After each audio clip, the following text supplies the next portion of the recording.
గాయత్రక్క ఈ పునిస్త్రీ వ్రతం చేయలేదన్నమాట. ఊరుకోమ్మా, ఏటే మాటలు. భర్తుండగానే విధవరాలిగా జీవితం. నేను గాయత్రిని కాదు అర్చనని అని అందరికీ చెప్పేయ్.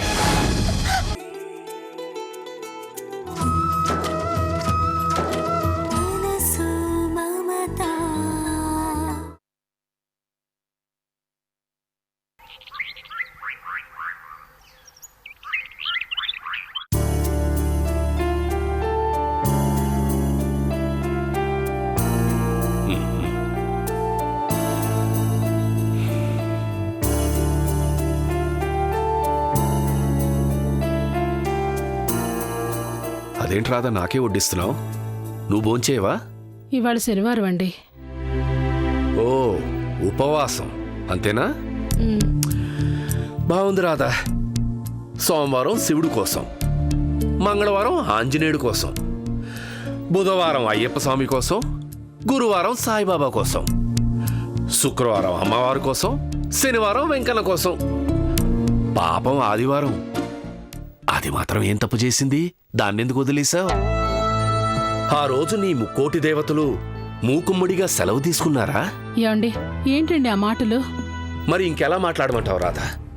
రోజు ఇలా పూజలు, వ్రతాలు, ఉపవాసాలంటే ఎలా? ఒక్కసారి నీ మొహం అద్దంలో చూసుకో.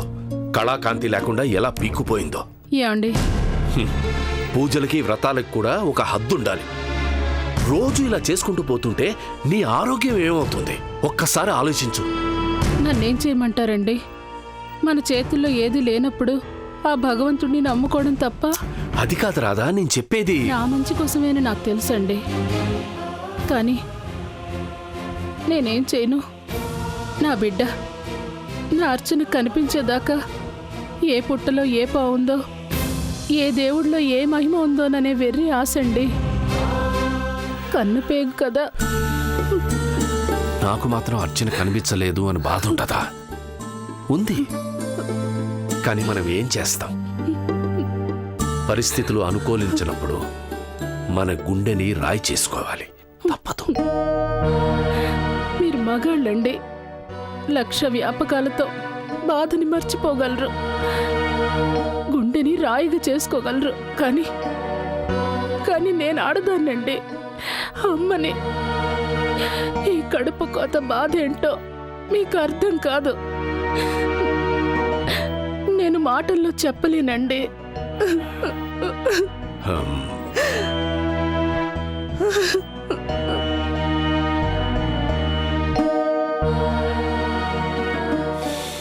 కోటి, కోటి, రండి పార్ట్నర్, రండి. Thank you. ఏంటి విషయం? Good news. నీకో గుడ్ న్యూస్ చెప్పడానికే వచ్చాను. అదే ఏంటా గుడ్ న్యూస్? మన గవర్నమెంట్ సిటీకి దగ్గరలో ఉన్న 100 ఎకరాల గ్రానైట్ భూమిని వేలం వేస్తోంది. దాన్ని గనక మనం చేజిక్కించుకుంటే లాభాలు కోట్లలో ఉంటాయి. Correct partner. ఇన్నాళ్ళు మనం రకరకాల వ్యాపారాలు చేశాం. ఇప్పుడు ఈ గ్రానైట్ ఫీల్డ్లోకి ఎంటర్ అయ్యి చక్రం తిప్పగలిగితే కాసులు గలగలా రాల్తాయని నాకు తెలుసు, కానీ ఆ ఫీల్డ్లో మనకి ఎక్స్పీరియన్స్ లేదే. పార్ట్నర్, ఈత వచ్చాకే నీళ్లలో దిగుతామా? తెలియకుండా దిగితే ప్రమాదమేమో. ఎలాంటి ప్రమాదాలు ఎదురైనా ముందుకు దూసుకుపోతావని నాకు తెలుసు. అందుకే చెప్తున్నాను, ఇవాళ్లే ఆ భూముల్ని వేలం వేస్తున్నారు. మనం తప్పకుండా పోటీ పడాలి. ఓకే, ఈ పోటీలో మనకి ఎవరెవరు ఎదురుంటారో కనుక్కున్నాను పార్ట్నర్, అన్నీ కనుక్కునే వచ్చాను. ఇవాళ జరగబోయే వేలం పాటలో మనకు పోటీ ఇవ్వగలిగే సత్తా కేవలం ఒక్క లేడీకి మాత్రమే ఉంది. లేడీయా? ఎవరావిడ? గాయత్రీదేవి, కోట్లకు అధికారిణి. పైకి కనిపించదు గాని పంతం చాలా ఎక్కువట. ఈ విషయాలన్నీ మీకు ఎంక్వైరీ, మార్కెట్ సర్వే పార్ట్నర్. మీ సర్వే ఇంకా ఏవేమి చెప్పాయి?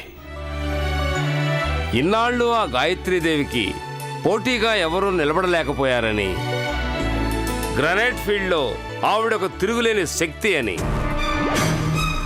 అయితే తప్పకుండా ఈ పోటీలో పాల్గొవాలి. ఆ గాయత్రీదేవి సత్తా ఏమిటో మనం కళ్ళారా చూడాలి. అబ్బా, నువ్వు ఆ మాట అన్నావు చాలు పార్ట్నర్. ఇక 100 ఎకరాల కాంట్రాక్ట్ ఖచ్చితంగా మందే. మనదే, ఖచ్చితంగా మనదే.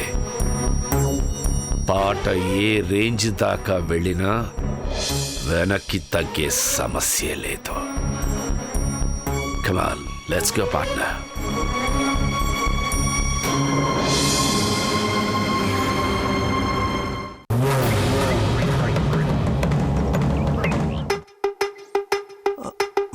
అమ్మా, అయ్య బాబోయ్, అబ్బా ఆకలి బాబోయ్.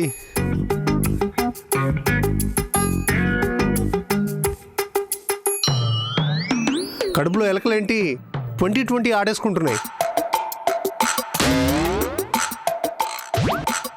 అబ్బా ఏంటా పెళ్లి నడక? త్వరగా నడు. నడుస్తూనే ఉన్నాను కదే. అది నడవడం కాదు, పాకినట్టుంది. అనవే అను. ఇప్పుడంటే ఇట్టయ్యాను గాని చిన్నప్పుడు ఏది నా యంగ్ ఏజ్ లో పరుగు పందెంలో నేనే ఫస్ట్. మండినట్టే ఉంది. నా పాతివ్రత్యం ఎంతో నా మొదటి మోడికే తెలుసు అన్నట్టు మీ గురించి మీరు గొప్పలు చెప్పుకోవడం కాదు. అంతేనే, పెళ్లి చేసుకున్నాక సగం చచ్చిపోయినట్టు, పుత్రరత్నాలు పుట్టిన తర్వాత పూర్తిగా చచ్చిపోయినట్టు అని ఊరికే అన్నారా? బాబోయ్ భరించలేకపోతున్నాను.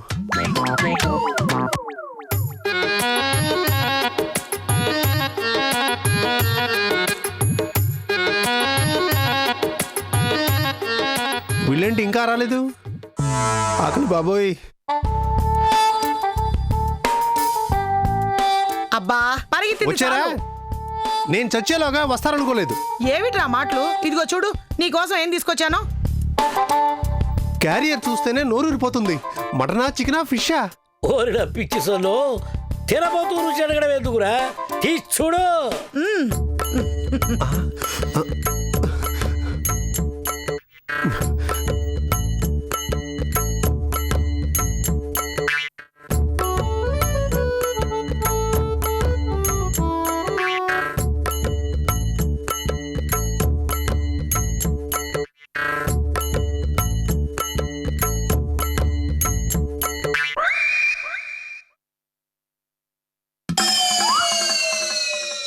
ఏంటిది?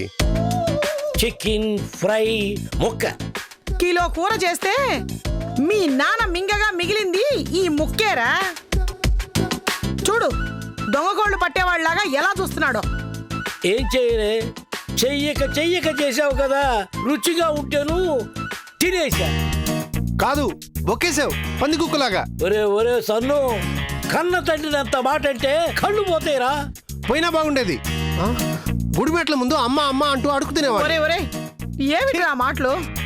ఇంకెలా మాట్లాడను? మీరు మాత్రం ముప్పొద్దులా సృష్టిగా మెక్కుతూ నాకు మాత్రం ఈ చికెన్ ముక్క. ఛీ! ఒరే ముక్కరా. తొక్కేం కాదు, అది కూడా నువ్వే మెక్కు. నిజంగా నువ్వు తినవా? సిగ్గు లేకపోతే సరి. నానా, ఈ పూటకి ఉన్న వాటితో సరిపెట్టుకోరా. అవునురా, అన్నం పరబ్రహ్మ స్వరూపం. చాలు, కడుపు మండిపోతుంది ఇక్కడ. ఆకలితో కాదు, మీ చేష్టలతో.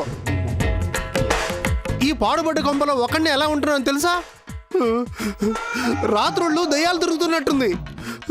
అందరు కలిసి నన్ను ఇక్కడ పడేసి మీరు మాత్రం హాయిగా గడుపుతున్నారా? శశాంక్, వచ్చావా? రా. ఏ మహారాణి, నీకు ఇప్పటికి తీరిక దొరికిందా? అది కాదు శాంక్, నేను షాంక్ లేదు, పెంకు లేదు. అయినా నువ్వు నాతో చెప్పిందేంటి, నువ్వు చేస్తున్నదేంటి? మెంటలెక్కిపోతుంది నాకు ఇక్కడ. శాంక్, ముందు నేను చెప్పేది విను. నువ్వు చెప్పినట్టు ఈ నాటకం ఆడడానికి ఒప్పుకున్నందుకే నా పరిస్థితి ఇలాగైంది. అక్కడ ప్యాలెస్ లో నువ్వు మహారాణిలా కులుకుతున్నావు, ఇక్కడ నేను బిక్కు బిక్కు వింటూ బకరాలా బతుకుతున్నాను. ఇదమ్మా వరుస. వచ్చినప్పటి నుంచి తినేస్తున్నాడు.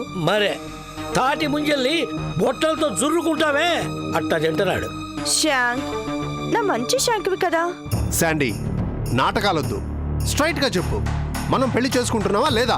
తప్పకుండా తప్పకుండా చేసుకుంటాం శ్యాంక్. అయితే ఈ డొంకు తిరుగుడంతా వద్దు. రేపే మనం గుళ్ళో పెళ్లి చేసుకుంటున్నాం. పోనీ బాడా బాడా, ఆ గుళ్ళో పెళ్లి తప్పించుకోవడానికే కదరా ఇంత డ్రామా ఆడుతుంది. అవును శ్యాంక్, కొంచెం ఓపిక పట్టు. నా వల్ల కాదు. ఈ బూత్ బంగ్లాలో ఇంకొక క్షణం కూడా ఉండనంతే. శ్యాంక్, అన్నీ తెలుసు కూడా అలా ముందుకేస్తే ఎలా? ఫ్యూచర్లో సుఖపడాలంటే ప్రెసెంట్లో కొంచెం కష్టపడాలి కదా. కొంచెం కష్టమైంది. ఐ నో శ్యాంక్, నేను మాత్రం కష్టపడట్లేదా? అత్తయ్య మామాజీ వాళ్ళు మాత్రం కష్టపడట్లేదా? అట్టా గడ్డెట్టమ్మా నా కొడుక్కి. తమరు ముయ్యండి. అమ్మా సౌందర్య, వీడి అవస్థ చూస్తూ ఉంటే నాకు కూడా జాలేస్తోంది. చెప్పమ్మా, ఇంకా ఎన్నాళ్ళు ఈ అజ్ఞాతవాసం? అగ్ని ప్రవేశం జరిగేదాకా. ఎవరు? ఇంకెవరు? మీ వదిన గాయత్రీదేవి. ఎట్టా? గాయత్రికి అగ్ని ప్రవేశమా? ఎట్టా అంట? చెప్తాను, జాగ్రత్తగా వినండి. మీ గాయత్రికి ఆ డ్రైవర్కి మధ్య ఏదో ఉంది. చిచి, కళ్ళు పోతాయి. మా వదిన అలాంటిది కాదు. కాదు అని నాకు కూడా తెలుసు, కానీ అవును అని నిరూపించాలి. అమ్మో, పాపం కదూ. హ, పాపం అనుకుంటే మనకి ఆస్తి దక్కేదెలా? కాస్త వివరంగా చెప్పమ్మా. హ, మామాజీ, ఓ కుక్కని చంపాలి అనుకున్నప్పుడు దానికి పిచ్చిది అనే ముద్ర వెయ్యాలి. అంటే వదిన చెడిపోయింది అని ప్రూవ్ చెయ్యాలి. ఆ పెద్దవాళ్ల చేత చీకొట్టించాలి, మెడపట్టి ఇంట్లోంచి బయటికి తరివేసేలా చెయ్యాలి.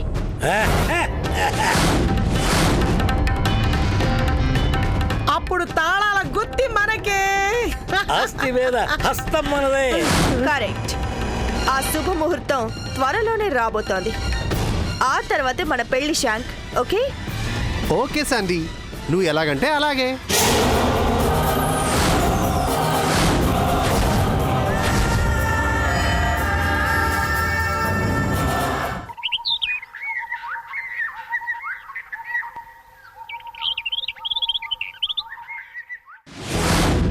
ఆ గ్రానైట్ కాంట్రాక్ట్ మందే కావాలి మేడం. ఎట్టి పరిస్థితుల్లోనూ మనమే దక్కించుకోవాలి. 100 ఎకరాల గ్రానైట్ ల్యాండ్, 100 కోట్ల కాంట్రాక్ట్. తెలుసు, కానీ ఈసారి పోటీ తీవ్రంగా ఉంటుందేమో. ఎంతమంది పోటీలో ఉన్నా ఓపెన్ యాక్షన్ కాబట్టి దమ్మున్నోడే దక్కించుకుంటాడు మేడం. ఈ ఫీల్డ్లో మనకు ఎదురే లేదని మీకు తెలుసు కదా. సరే, టైం అవుతోంది, పదండి వెళ్దాం. ఆ,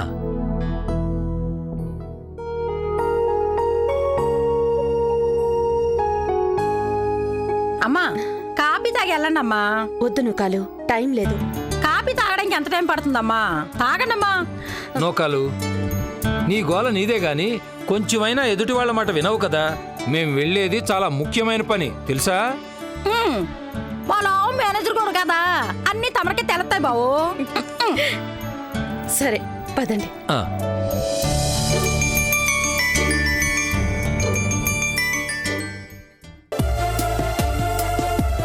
రాము, కార్తీవయ్యా. పర్వాలేదు, తనని కాఫీ తాగనివ్వండి. అదేంటి మేడం, మనకే టైం లేదని బయలుదేరుతుంటే నువ్వు పదవయ్యా. ఆగండి. 2 నిమిషాల్లో లోకమేం తల్లకిందులైపోదు. తను తాగాకే వెళ్దాం. మీరు తాగండి.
ఫ్రెండ్స్,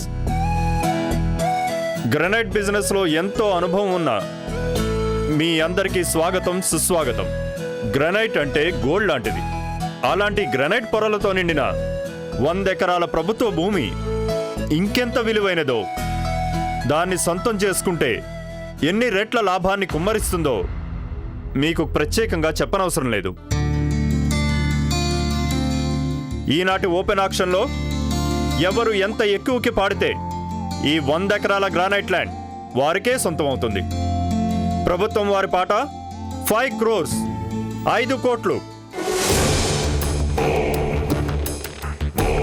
5,25,00,000, 5,50,00,000, 5,75,00,000, 6 కోట్లు, 6,75 lakhs, 7,25,00,000, 8 కోట్లు. గాయత్రీదేవి గారి పాట 10 కోట్లు. గాయత్రీదేవి గారి పాట 10 కోట్లు. గాయత్రి మేడంతో పోటీపడి లాభం లేదు. అవును, ఆవిడ పాటని ఎంత దాకైనా పెంచుతుంది. ఆవిడతో పోటీ పడ్డం కంటే వదిలేయడమే మేలు. మన వల్ల కాదు. అంతే మరి. వింటున్నారా మేడం? మీరు ఫీల్డ్లోకి వచ్చారంటే అందరికీ భయమే. గాయత్రీదేవి గారి పాట 10 కోట్లు ఒకటోసారి. గాయత్రీదేవి గారి పాట 10 కోట్లు రెండోసారి. గాయత్రీదేవి గారి పాట మూడోసారి 15 కోట్లు.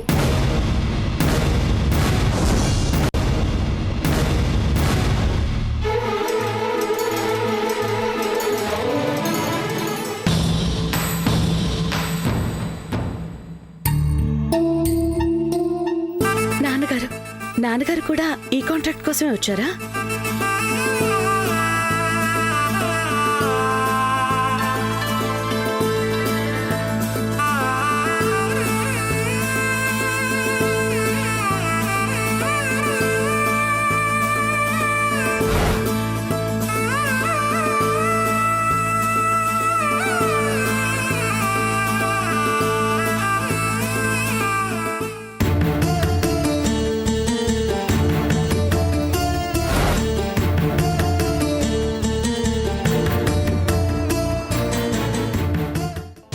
కోటేశ్వరరావు గారి పాట 15 కోట్లు.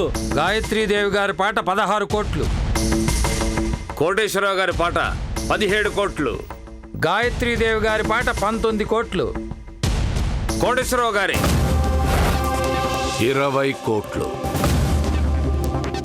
గాయత్రీదేవి గారి పాట. చాలు, ఆపండి. మేడం, ఎందుకు ఆపమంటున్నారు?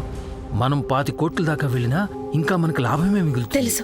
కోటేశ్వరరావు గారి పాట 20 కోట్లు ఒకటోసారి. కోటేశ్వరరావు గారి పాట 20 కోట్లు రెండోసారి. మేడం, గోల్డెన్ ఛాన్స్ చేజారిపోతుంది. తెలుసు, అయినా వద్దు. ఎందుకు మేడం? చెప్పండి, ఎందుకు?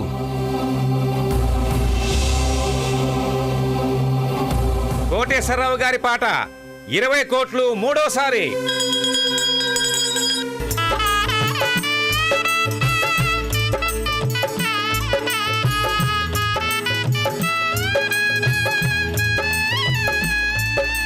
Congrats Koteswara Rao garu. Congrats. All the best. Congrats. All the best Koteswara Rao garu. Congratulations sir. Thank you sir, ఇక్కడ సైన్ చేయండి. All the best Koteswara Rao garu. Thank you.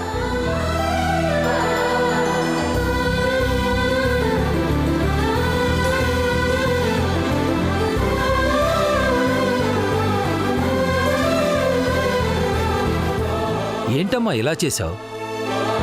మనం కోట్ల లాభాన్ని కోల్పోయాం. తెలుసు, 100 కోట్ల లాభాన్ని. అంటే అన్నీ తెలుసు కూడా ఇలా ఎందుకు చేశారమ్మా? ఎందుకంటే కోటేశ్వరరావు గారు నన్ను కన్న తండ్రి, మా నాన్న.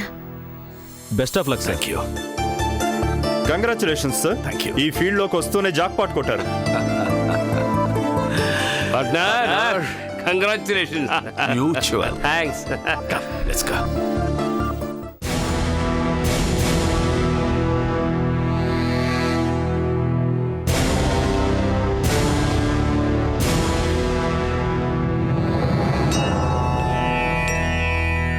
చేసేయండి. ఓకే పార్ట్నర్, అలాగే. Hearty congratulation sir. Thank you. అవును, సడన్ గా పాట పాడడం ఎందుకు ఆపేశారు? ఏం లేదు. నో నో నో నో, మీ మేనేజర్ అడుగుతున్నా మీరు వద్దండం నేను చూశాను. ఏమైంది? మీ స్టేటస్ కి ఈ అమౌంట్ ఆఫ్టర్ ఆల్ నథింగ్. తెలుసు. ఇంతకి రెట్టింపు అమౌంట్ దాకా రెడీ అయ్యే వచ్చాను. ఈ ల్యాండ్ని నా సొంతం చేసుకోవాలని అనుకున్నాను. కానీ కానీ ఆ, అదే మీరు ఫస్ట్ టైం ఈ ఫీల్డ్లోకి అడుగు పెట్టారు కదా, మీలాంటి మంచివాళ్ళు తప్పకుండా గెలవాలని. నువ్వు ఓడిపోయావు, కావాలని ఓడిపోయావు. Am I right? Thank you అమ్మా. నీ రుణం ఎలా తీర్చుకోవాలో నాకు తెలీదు. అంత మాట అనకండి. ఏదో ఒకరోజు మీ ఇంటికొస్తాను. అమ్మ చేతుల మీదుగా ఓ కప్పు కాఫీ ఇప్పించండి చాలు.